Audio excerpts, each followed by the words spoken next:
अस्सलाम वालेकुम pigeon corner channel च खुश आमदीद दोस्तों।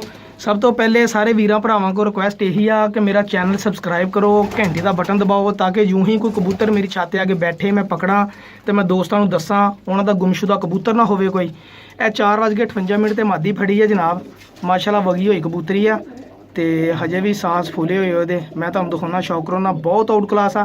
सब तो पहले चैनल सबसक्राइब करो, घंटी का बटन दबाओ ताकि तुहाडा परिंदा या तुहाडे दोस्त का परिंदा जिन्हों कड़ी नहीं पई हुंदी, मौसम की खराबी की वजह नाल गुम हो जाती है, वो फिर साडे तक पहुँच जाती है तो बंदा वो लैन वाला बनता। ठीक है जी, यह मादी है तो तुहानू मैं इसकी दिखाना हुणी लोकेशन।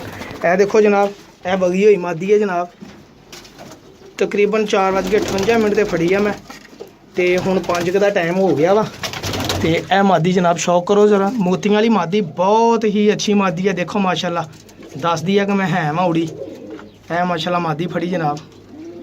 है देखो, चैनल सबसक्राइब करो तो वीडियो शेयर करो ताकि दोस्तों तक पहुँचे। जिस किसी का परिंदा हो तो अपना परिंदा मैनू फोन करके लै सकदा जनाब।